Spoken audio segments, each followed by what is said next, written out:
This week on Painting Lines. He should be banned, even though it's not necessarily the correct decision. So the question should be, do you think he should have been suspended right away?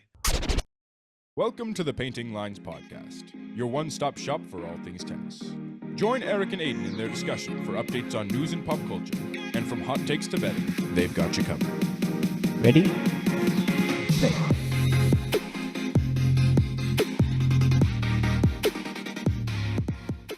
Welcome back to Painting Lines. Last week we recapped the Cincinnati Masters, and this week we wanted to tackle the news that rocked the tennis world this past week. The champion of that tournament, Jannik Sinner, has been involved in a major doping scandal. Not really major in terms of the amount of product that was in him, I guess, but still major because he's the number one player in the world, and any sort of doping can be a massive deal. Yeah, I had people who don't even follow tennis who are friends with me just send me this article because it was a big ESPN headline. Everyone who had the app essentially got the notification. And I was out on a boat when I saw it, and I was just like, "What is going on? Oh my God!" Freaking out. So, Yeah. Aidan, why don't you tell us about what happened? Yeah, so just some background for people that don't know. Essentially, what seems to happen is Sinner's physio or his massage therapist, whatever it is, uh, like got a cut on his finger and got some sort of cream to use on it that had an illegal substance in it. And then when he was massaging Sinner has some sort of skin condition like psoriasis, I believe. And so he has some sores on his body. And essentially, the cream passed from the guy's finger into these sores and into Sinner's system. And this happened back in March. And so they actually ended up taking away the points that Sinner got from his performance in Indian Wells, I believe, because of this. But essentially, it created this whole thing because Sinner isn't banned. They essentially said he cooperated with all processes in this situation, cooperated with the people investigating it, and they're saying he didn't have any negligence here because he didn't actively put this into his body. And essentially, this created an uproar because a lot of people responded to this in a negative way. And so we kind of just wanted to give our take on the situation overall. And first up, I wanted to start with Erik. Do you think Sinner is at fault for this? So no, because like you said, it was his physio who essentially massaged it into his skin. But I can see the one end where people argue like it's Sinner's fault for hiring the physio because Sinner's in control of his team. But no, I don't think he's at fault. What do you think there? Yeah, I completely agree. I mean, I think it wasn't like he took a supplement that was illegal because that sometimes happens. I think that Mhm. guys take a supplement, they don't know necessarily exactly what's in it, but it's not like Sinner actively did anything like that. It's like he can't know everything that his trainer is doing or his massage guy is doing. And he's not going to assume that this guy is taking some sort of steroid cream. So I feel like the answer is pretty clear on this, that Sinner is not at fault. He wasn't negligent. And I think to infer that from another person is just kind of aggressive on their part. Yeah, and the substance is actually legal in Italy too. That's how the trainer was wearing it or put it on because you can buy it over the counter. But I think he took the proper measures and he fired him. He's not on the staff anymore. So, Yeah, exactly. I mean, I even that it's like it's kind of a mhm. bummer for the physio because he didn't even probably think about it when he was Yeah. doing it. But Hey man, it's a banned substance. You can't have that around your player, that's true. That's true. no I matter guess it was what. probably negligence on the massage therapist part, but not on Sinner. 100%. Yeah, 100%. And with that, do you think there should be a punishment for Sinner here?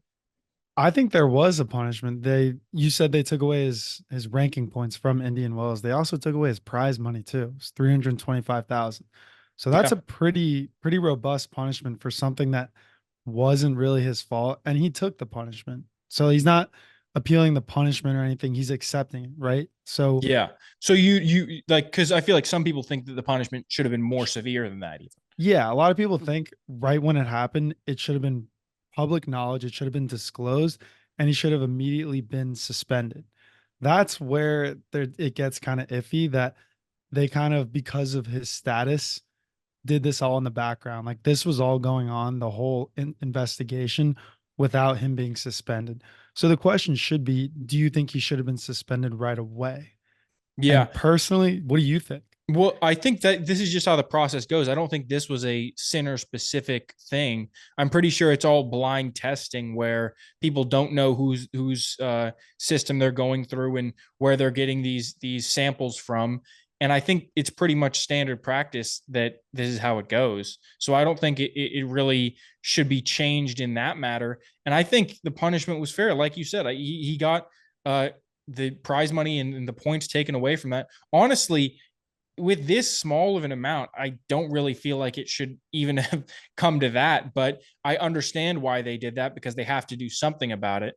But a lot of other players responded with a very negative feeling towards this. Do you think their response was fair? I do think it's fair because a lot of their responses had to do with if it was them, they would have been suspended right on the spot. Because Sinner is number one, because he was in the limelight and he was having such a big impact on the tennis world, him being suspended would have made the ATP look bad. And what these players are saying is that the ATP essentially protected Sinner. So, like, for example, Kyrgios, I've been seeing him very active on X, and he just keeps replying to everyone saying, if it was me, if I was in that situation, they would have leaked it. They would have disclosed it to everyone. And I wouldn't have had that same appeal process as Sinner. And lower ranked players are really up in arms about it too, because they feel that he's getting special treatment.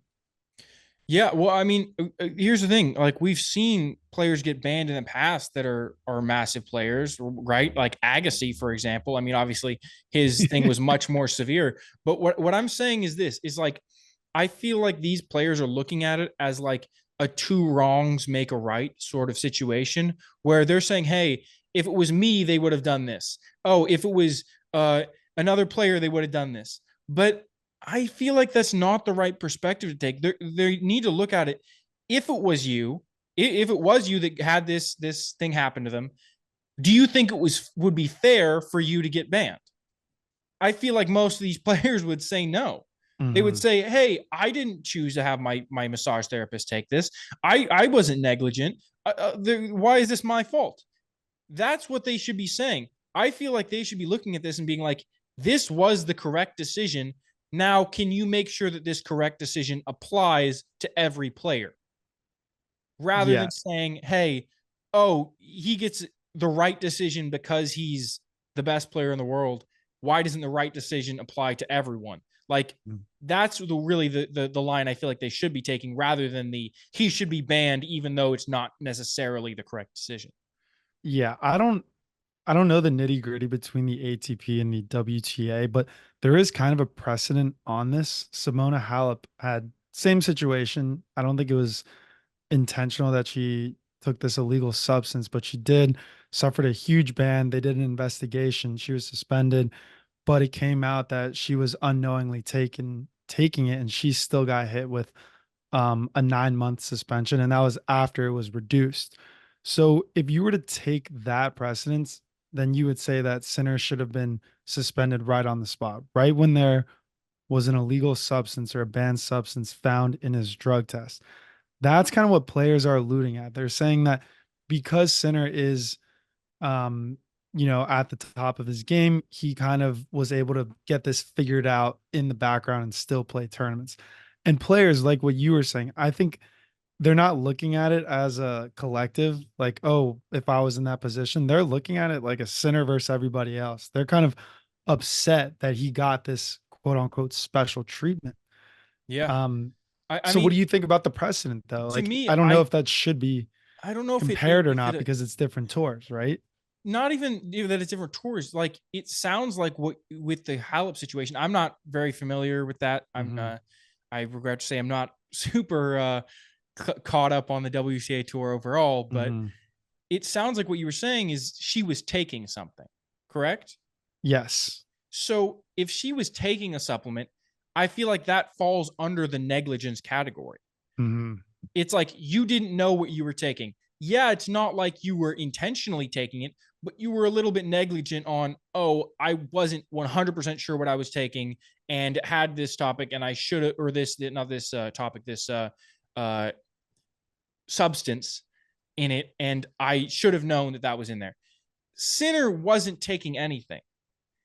He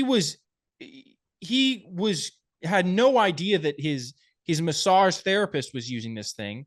And I feel like it while similar, it's not the same. And I feel like there's a line here where I think the Halep situation is different. So let me ask you this though. This is yes or no question. Right when they found a positive drug test, should they have disclosed it to the news and to everybody else? That's one. And then should they have suspended him on the spot? No. Okay. So that's where the argument comes. People think that they should have. Yeah, I mean, I think that that's kind of like a guilty until proven innocent sort of mindset. Right? Like, Yeah. look at it that way. It's like, oh, we found this thing. We don't know any of the context for it, but we're going to ban him immediately. Does that seem I feel fair? like that. Well, I feel like it's a failed drug test, right? I guess That should be. that's one what's perspective. their what's their standard? I know. I mean, look, I agree with you that because it wasn't intentional, that this is right. This is justice served. Even the penalty is a little harsh for what was considered an accident, but they have to do something about it. The question becomes, was it right for them to hide it? Whereas someone like Kyrgios feels that this would have been, front page news right when it happened. Well, here's the thing with the Kyrgios perspective. First, is the evidence there that this would have happened with Kyrgios? Maybe, but he's saying, oh, it would have been leaked, I feel like is his argument. Oh, this would have been leaked to the news, right? Rather than covered up. I wouldn't say, yeah. I think the ATP tried a lot harder to cover this up and not make it public. I feel like the argument then is that Kyrgios is saying that people would essentially go against the rules to leak it. It's like, well, we don't know what the rules. I think the ATP, it's up to them. I think it's just a judgment call. To me, it sounds like Kyrgios is let's just see what throwing out a hypothetical. Like, yeah. Oh, well, if it was me, this would have happened. Would it have? We can't know. We can't know that for sure, Kyrgios. I think the best way to figure it out would be whatever happened to Nicholas Jari. Remember when he got that 11th month suspension? Yeah. If it was right when he failed the drug test, and whether or not there was an appeal process. Yeah.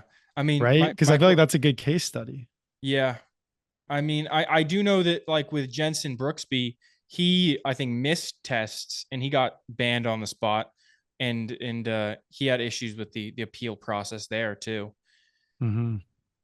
Which is that's I think a real bummer of a situation, because it's missing a drug test is like they penalize you just as much as pretty much as if you fail it. Like if you miss a certain amount of drug tests and you can never test positive and still get banned.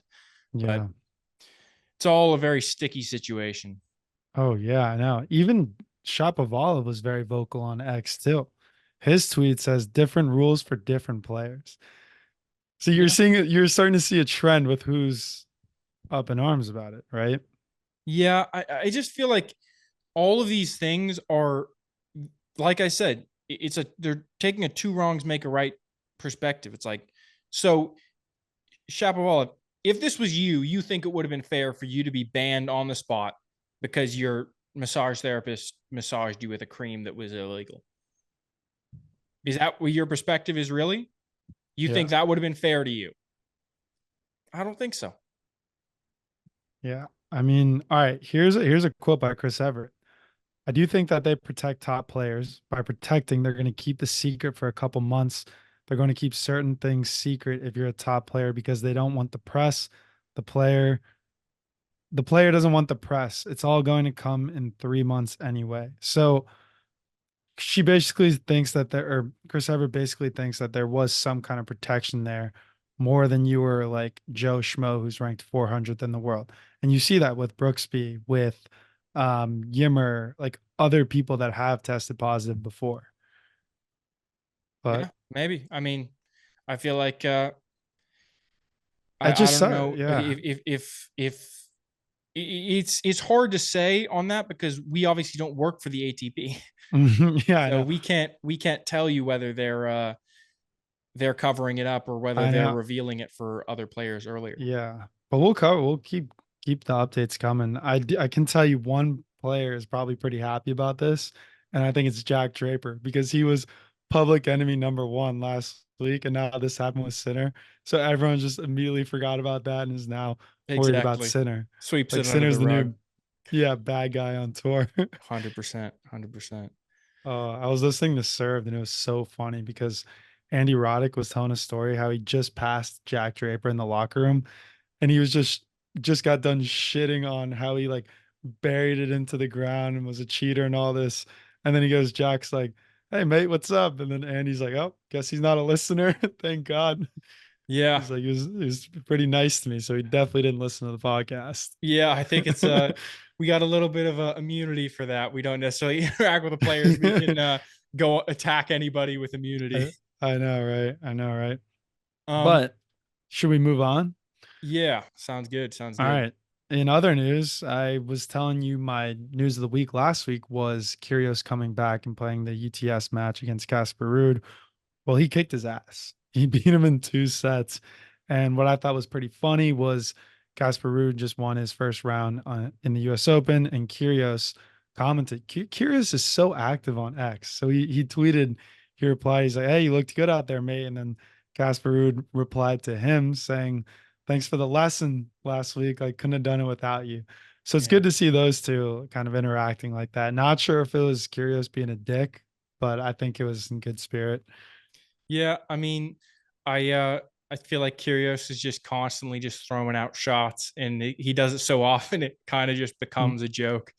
Um, yeah, I mean, I don't know if they were playing super seriously in the exhibition match. I don't know how much that really means, but it's at least a positive sign for Kyrgios that he has some health back in him, and hopefully we'll see him back on the court soon and Yeah, I was less just on gonna. Twitter. Yeah, yeah, exactly. I also don't know what this really means for Curious. I mean, obviously positive sign, but I don't see him back on the ATP tour anytime soon because instead of playing in the US Open, he's commentating. Yeah, So I maybe think he's gonna, 2025. yeah, I think he's gonna transition more to that side of the sport where he's doing the UTS stuff for a big paycheck, some entertainment, and then also the broadcasting. So you don't think he's I even going to come don't back at no, all? I don't think he's gonna come back. Phew, that's pretty crazy. Yeah. But this is all speculation. Yeah, I could yeah, be eating my words in a couple months when he's, winning titles. yeah. I mean, we'll see if that happens. I know. Well, did you see Nishioka collapse today on the court? That was pretty scary to see. I missed it. What happened? Do you know? Yeah, he was in the fifth set and he was playing, and then he just stops and collapses to the ground. So everyone came out, the trainers came out. It was like a huge deal. He wasn't moving. He was on the ground for 10 minutes. Kecmanovic actually came over and sat next to him on the floor. Everyone was really nervous about what had happened because no one knew. No one knows. Turns out, I think it was just cramps. Like nothing was ever diagnosed, but that's what they're believing, that it was just cramps. So that's a good sign, but it must have been like a full body cramp, probably from the heat, some kind of exhaustion. Yeah, I But have you mean, ever had a in full New body York, cramp? I've never had a full body cramp, but Um, I know in New York, it can get pretty brutal with the heat and especially the humidity there. Like, not fun to be on a hot summer day in New York that just can kill you out there. So yeah, I know, especially as a fan too. If you're sitting out there drinking, just overheating. yeah, I mean, I think feel like it's probably worse for the player, right? I mean, they're doing a much more physical exercise than a fan. Yeah, no, I know, but you see sometimes fans will just pass out in the stands, stop the match, and you have those good players who will like notice and run over with a water bottle just to get brownie points. Yeah, I mean, I feel like people Alcaraz has don't need done that people don't get before. the hydration; they're just drinking the alcohol. Yeah, I know. But yeah, and then in the last piece of news, we got the final U.S. Open for a bunch of guys. Hmm. Yeah, Yeah, a bunch of guys. yeah. Well, I mean, there was what Team and Schwartzman, Oh, and dude. also I want to say someone else, but I can't think of them off the top of my head. Yeah, it's funny. Schwartzman just gets overshadowed because remember, I think he announced his retirement and then team had announced it the next day. Yeah, exactly. Like, yeah, very soon after. I don't remember if it was Yeah. exactly the next day, but Yeah. it was right after. Like no one really got to, I guess, soak in Yeah. Schwartzman's. Yeah. I mean, Schwartzman, former what, number 8 in the world at his peak, something Yeah. like that. Yeah. But team, let's talk about team because last year he also played and lost to Ben Shelton in the US Open. So he's running it back this year. Was feeling a little. No, I'm not even going to sugarcoat it. I was not optimistic for him, but I was glad to see that his last ever U.S. Open match was on Arthur Ashe, which is cool. It has some symbolism because when he won in 2021 or 2020, 2020. 2020, it was during COVID, so there were no fans. He didn't get to share that special moment. He played in an empty Arthur Ashe. So in his farewell speech, he was saying, "Hey guys, thank you so much for coming out to support. When I won this, I didn't have all you guys, so it's really special to share this moment with you now." And that was tear jerking. I'm gonna miss Dominic Thiem out there. Yeah. Feels bad that his career went the way it did. I know, and he just like it's so funny just to see like in his prime, he probably would have kicked Shelton's ass, don't you think? I mean, based on, yeah, his prime being like 20. I mean, it's tough to say, I think, at the US Open because he was really a very dominant guy on Clay. clay and less so on other surfaces. But I feel like based on where they are right now, I would say, yeah, he would probably beat Shelton pretty badly. Yeah, I mean, just based off his record against the big three. Exactly. I mean, you look at how great he was just overall, like Hmm. being number 3 in the world, I want to say, pretty impressive.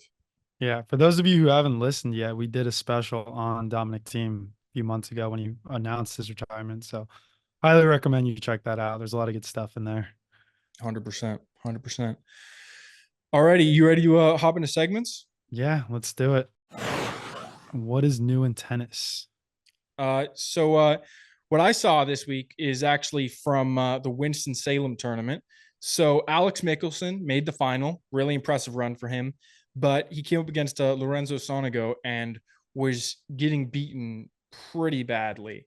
And he was really frustrated. He missed a shot and he just launched a ball into the stands. And it hits a fan.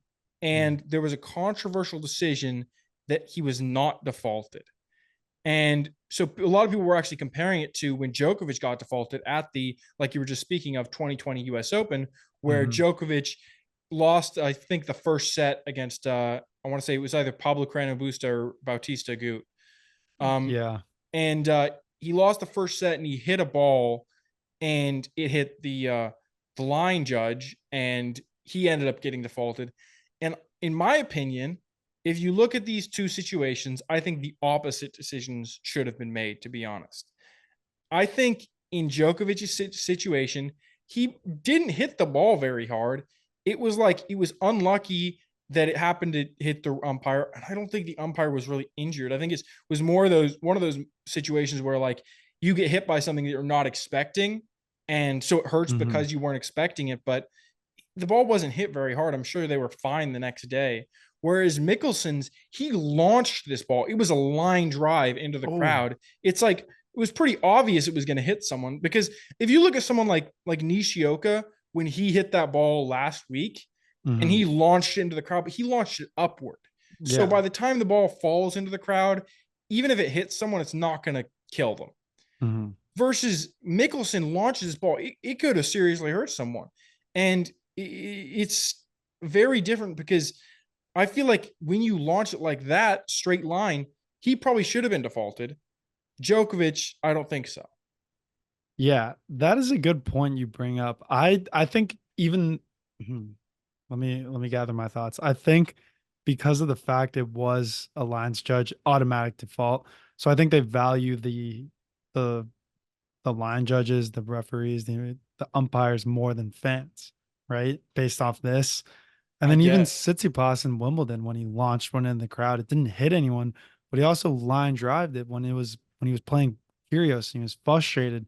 That's another thing. I bet if it would have hit someone, they would have defaulted him, but because he didn't hit anyone, it was fine. So it's all like up in the air. But yeah, like you said, Mickelson could have seriously hurt someone, especially if it went in the throat or the face. Yeah, hit someone in the eye or something. Ah, man, yeah, the eye. Yeah, I Yeah, don't know. I think this is just a judgment call, right? It's up to the discrepancy of the supervisor. pretty much. Pretty much seems that way. Hmm. Anyway, what'd you see? Well, hey, real quick on Mickelson, I was talking to one of my buddies who was at the U.S. Open today, and he was saying he was watching the Mickelson Spazzari match, and he he just kept hearing Mickelson chirp so much to his box, and apparently he has a girl voice. He has a pretty high pitched voice. I'm like, yeah, because he's only 18. Oh my god, man. I mean, he's chirping in his box and you're chirping at him. Yeah, yeah.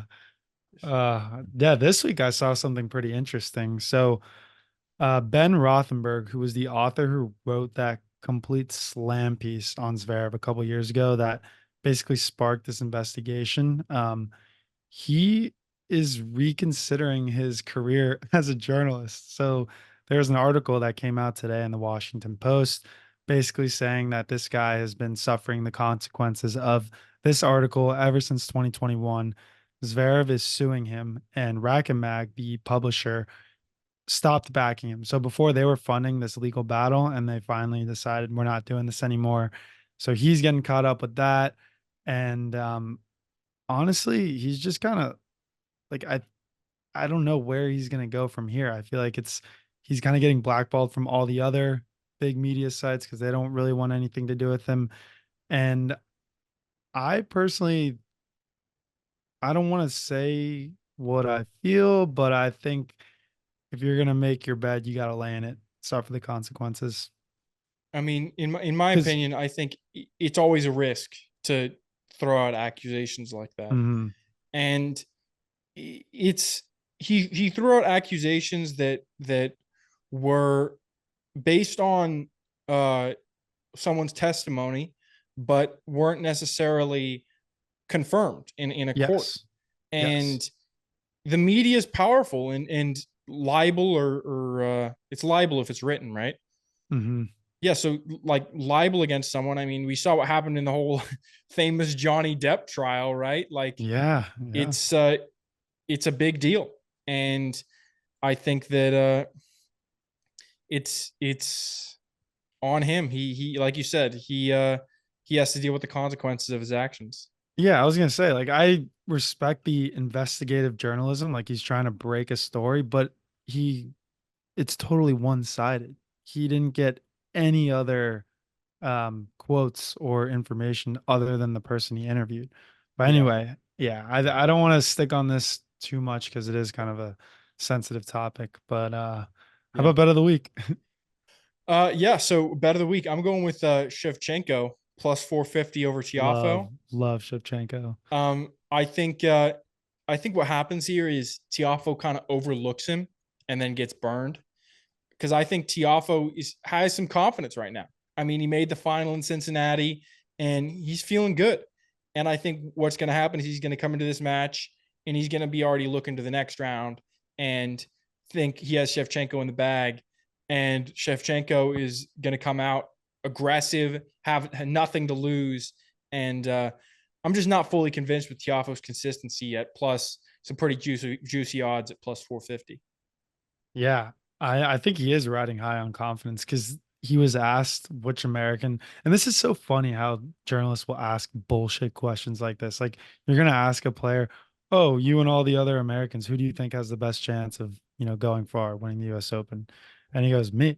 Like I'd be lying if I said I didn't think it was me. So I think in one hand that is the correct answer because you have to say you, and plus he does feel like he is a top contender here. Like this is his tournament. He made that semifinal run Made the and their quarterfinals last year, right? quarterfinals. Like this, there's a lot of hype around him. Like I'm in New York City walking around and I see Tiafo everywhere. Tiafo posters, Tiafo on commercials, and it's a lot of pressure to kind of follow that up.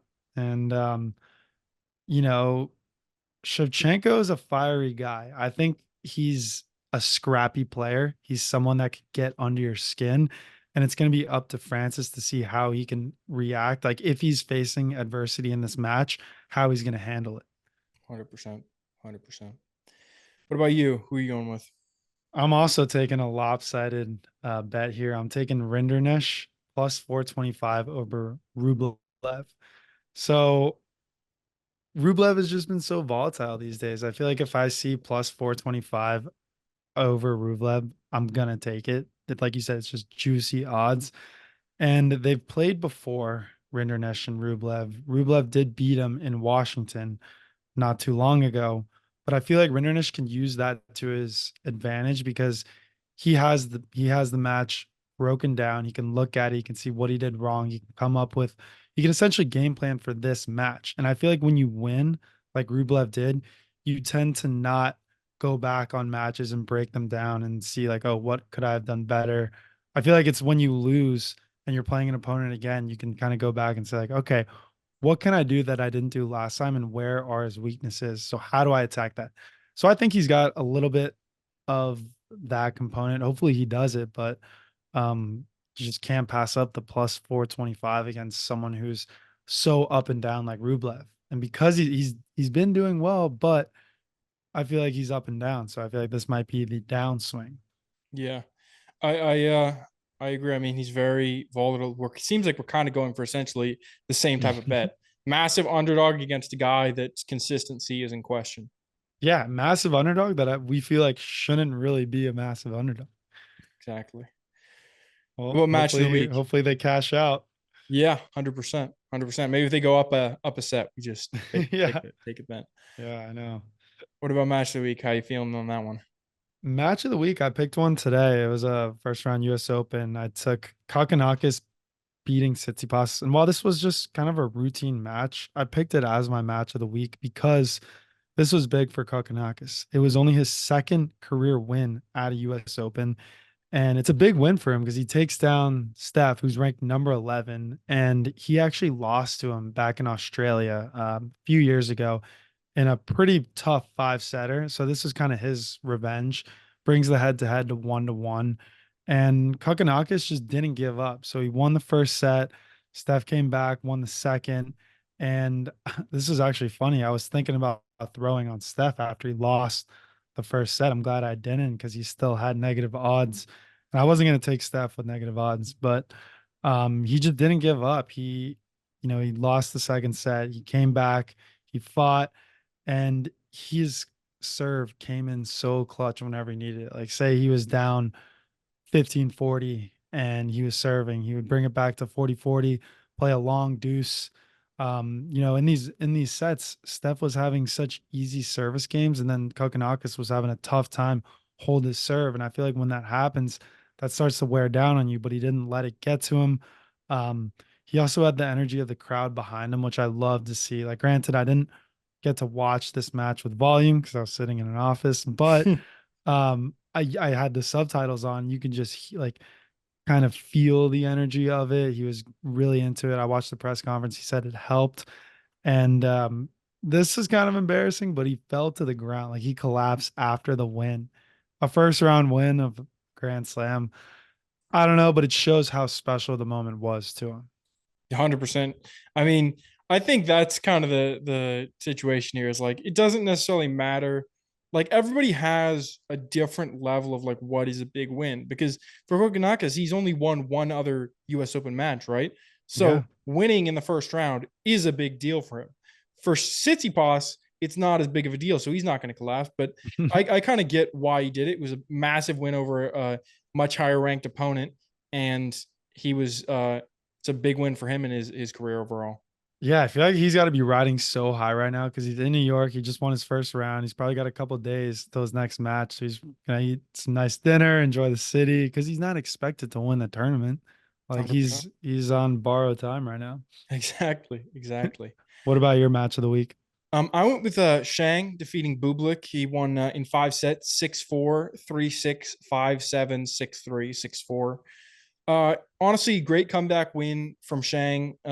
Impressive maturity for a guy that's only 19 years old and coming back from down 2-1 against a guy with more experience like Bublik.